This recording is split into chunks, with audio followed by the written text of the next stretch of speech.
Electrical energy from the ocean.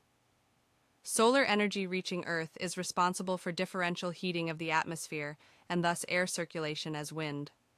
Some of the energy of wind is transferred to the oceans, where it causes waves and is partly responsible for oceanic currents, although Earth's rotation also plays a role in currents. Gravitational attraction between Earth and the Sun and Moon generates tides and, along with Earth's rotation, causes most coastal areas to experience a twice-daily rise and fall of sea level. In short, the oceans possess a tremendous reservoir of largely untapped energy.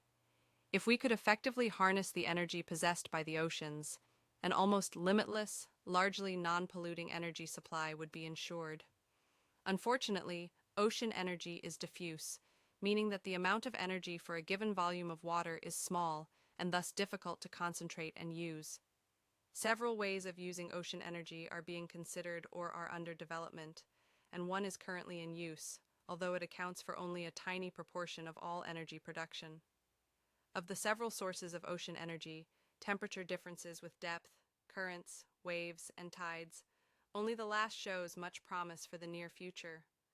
Ocean water at depth might be as much as 25 degrees Celsius colder than surface water, a difference that allows for ocean thermal energy conversion, OTEC. OTEC exploits this temperature difference to run turbines and generate electricity.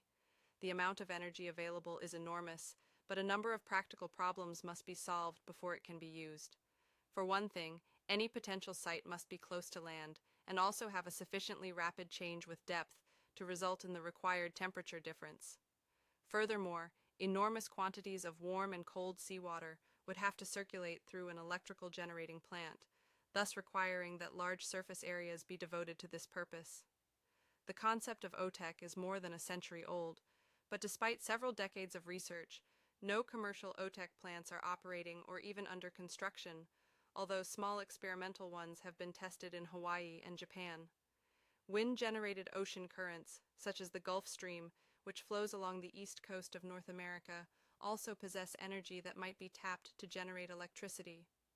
Unlike streams that can be dammed to impound a reservoir, any electrical generating facility exploiting oceanic currents would have to concentrate currents' diffuse energy and contend with any unpredictable changes in direction.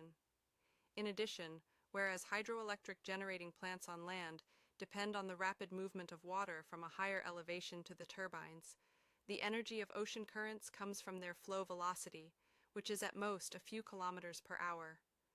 The most obvious form of energy in the oceans lies in waves. Harnessing wave energy and converting it to electricity is not a new idea, and it has been used on an extremely limited scale. Unfortunately, the energy possessed by a wave is distributed along its crest and is difficult to concentrate. Furthermore, any facility would have to be designed to withstand the effects of storms and saltwater corrosion. The Japanese have developed wave energy devices to power lighthouses and buoys, and a facility capable of providing power to about 300 homes began operating in Scotland during September 2000. Perhaps tidal power is the most promising form of ocean energy. In fact, it has been used for centuries in some coastal areas to run mills, but its use at present for electrical generation is limited. Most coastal areas experience a twice-daily rise and fall of tides, but only a few areas are suitable for exploiting this energy source. One limitation is that the tidal range must be at least 5 meters, and there must also be a coastal region where water can be stored following high tide. Suitable sites for using tidal power are limited not only by tidal range, but also by location. Many areas along the U.S. Gulf Coast would certainly benefit from tidal power plants, but a tide range of generally less than 1 meter precludes the possibility of development. Even areas with an appropriate tidal range, such as the Arctic islands of Canada, offer little potential because of their great distances from population centers.